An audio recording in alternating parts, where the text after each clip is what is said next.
I mean, this meeting, this moment here between Wynn and Catherine sets up the entire 6th season. And it's so great to see just the two of them together in this scene.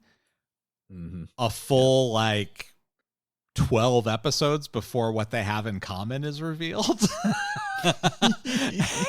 And it's so awesome to know that these two who have a very important secret in common are there meeting each other and talking about crime. It's just, it's great and ironic. And it's a very cool moment that if you're watching the show in order and you don't know what happens in season 6, you will have no recollection of this meeting.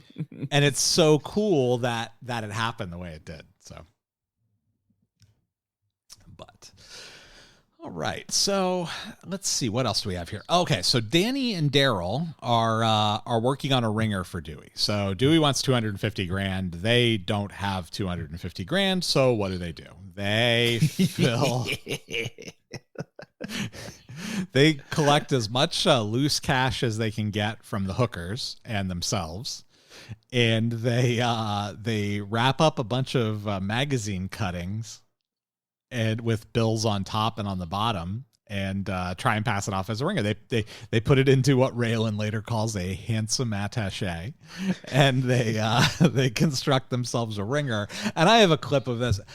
I love this clip. It's one of the funniest clips in the episode, and Raylan just sniping at their competence the entire time is my favorite part. So I'm going to go ahead and play that.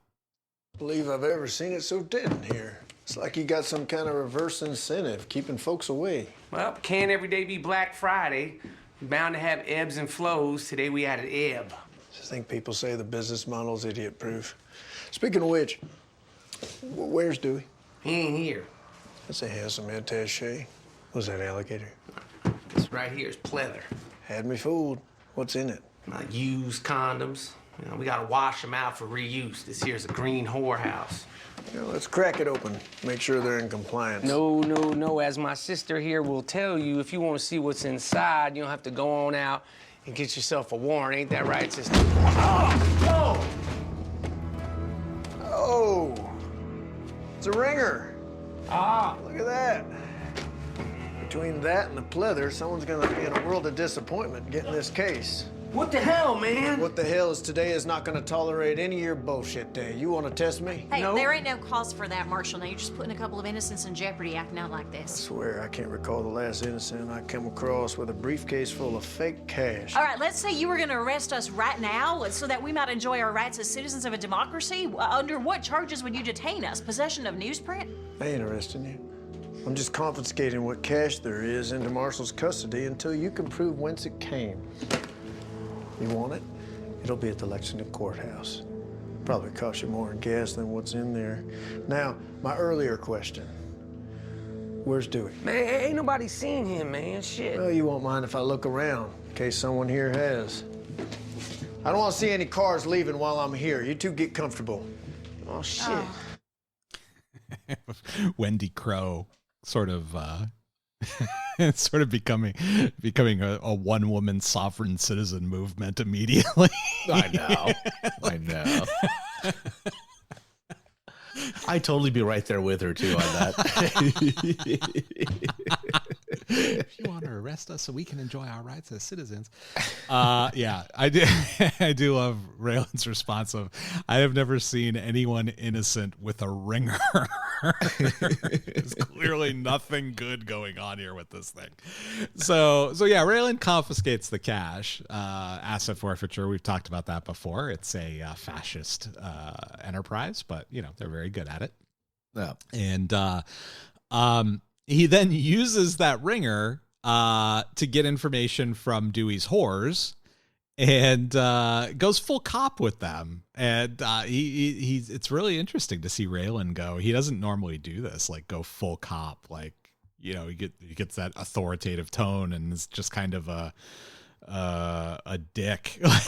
He doesn't do it too often, but he calls Dewey, tries to get Dewey to flip. He wants him to turn himself in. He tells Dewey to think about what he's doing and all that. And Dewey sees it as advice And he tells him to, oh, you've got somebody here. You've got somebody who can help you, and blah, blah, blah. And Dewey sees it as advice and decides to visit an old friend in prison instead. And it's Dickie Bennett. Yeah. They're my second favorite couple on television after Tom and Greg on Succession. So those of you who know, but there's two men on Succession who are platonic friends, but essentially act as though they're in a relationship with each other. And it's Tom and cousin Greg, and they're hilarious. Otherwise known as currently known as the Disgusting Brothers after the season 4 premiere. And again, those of you who know, and those of you who don't, you're bored. So we'll move on. So he tries to get Dewey to flip. Dewey won't flip, goes and visits Dickie Bennett in prison, and they have a little conversation, and they're thick as thieves. They're old friends. And Dewey's trying to offload his heroin and gets the idea, hey, maybe I should go to one of the old Bennett dealers. While that's all happening, Allison comes home from work and finds Kendall eating pizza at her kitchen table. He ran away, as we remember, when Chelsea got hit by the car, and she makes him a sandwich, and he smells her pot and asks her if he can hit her joint, and then admits that he's afraid that Danny's going to kill him. And then he does this this thing. He's 14 years old, and he's like, I can work, you can come with me, we can get out of here right now. He basically tries to convince Allison to pick up stakes and run away with him and be his lover. They're going to go on the run together, and he'll bartend, and she'll, I don't know, just be home pregnant with his babies, I guess. I don't. It's quite a little 14-year-old fantasy. With the older lady.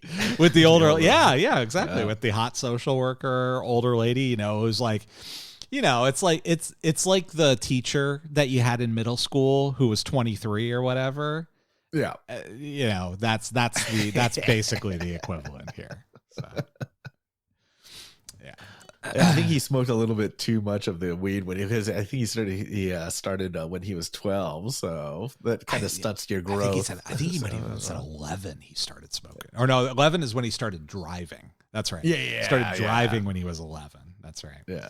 And he's grown up too fast. Yeah. Well, you're surrounded by the I know, crow for so long.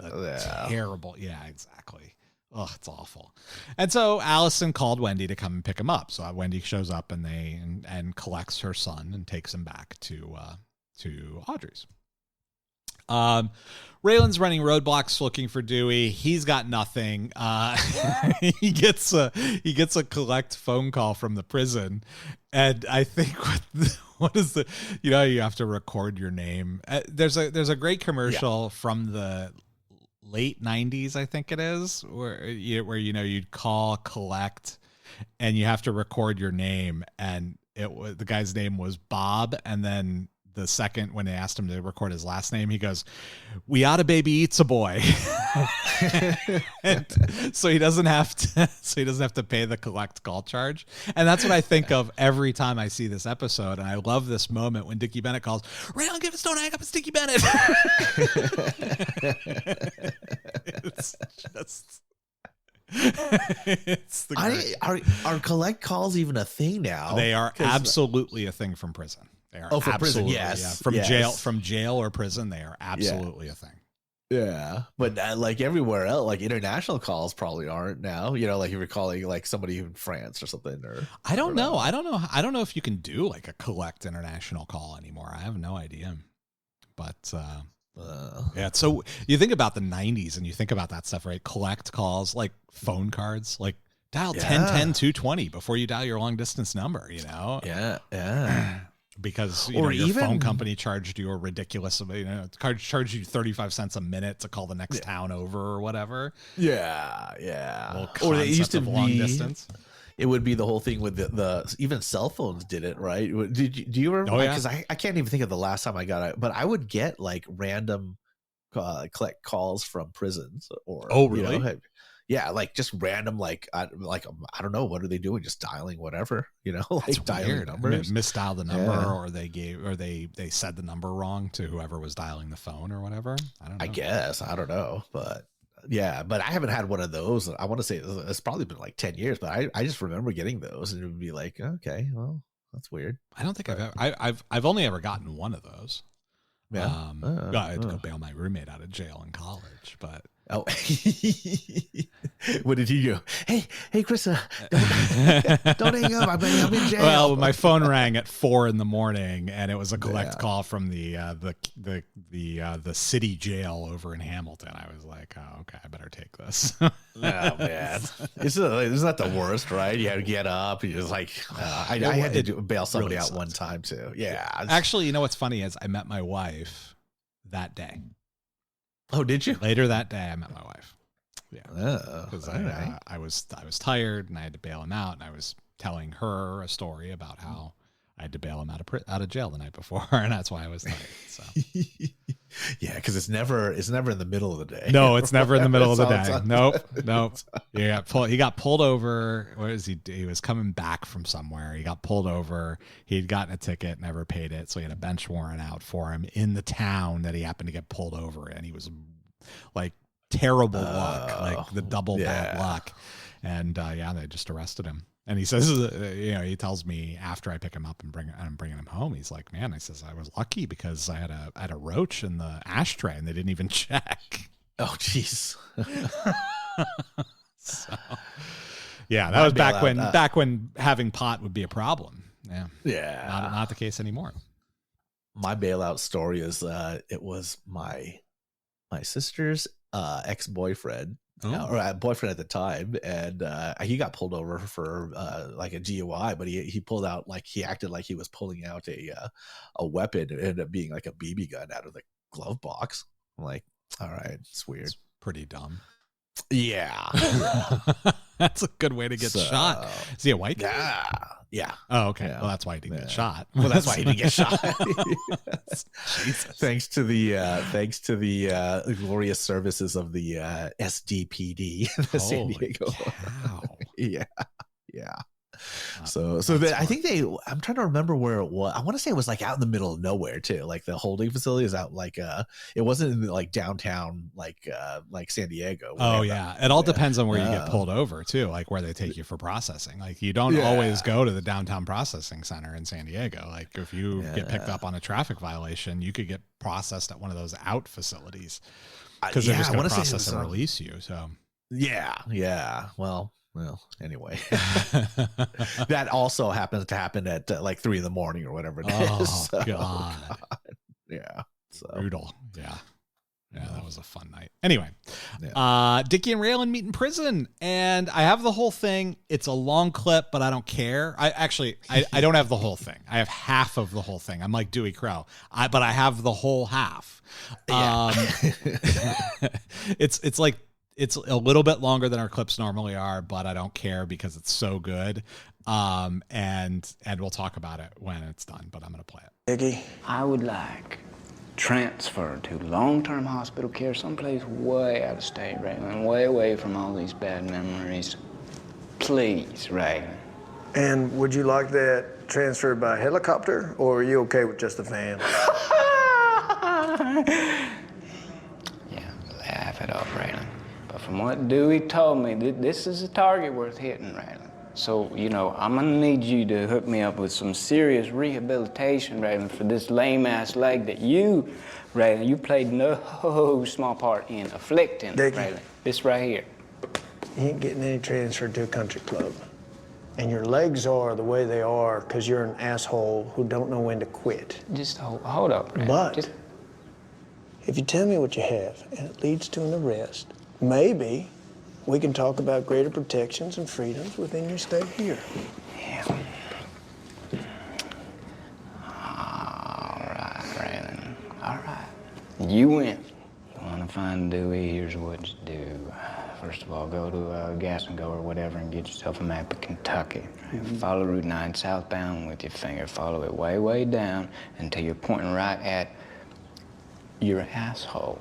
And then what you're gonna do is you're gonna take your hand and just go ahead and cram it right up inside. You gotta make sure, Raylan, that you do it in a way so that the rest of you just keeps on following your hand right up your ass, right up inside all that shit you're so full of, Raylan. And then what you're gonna do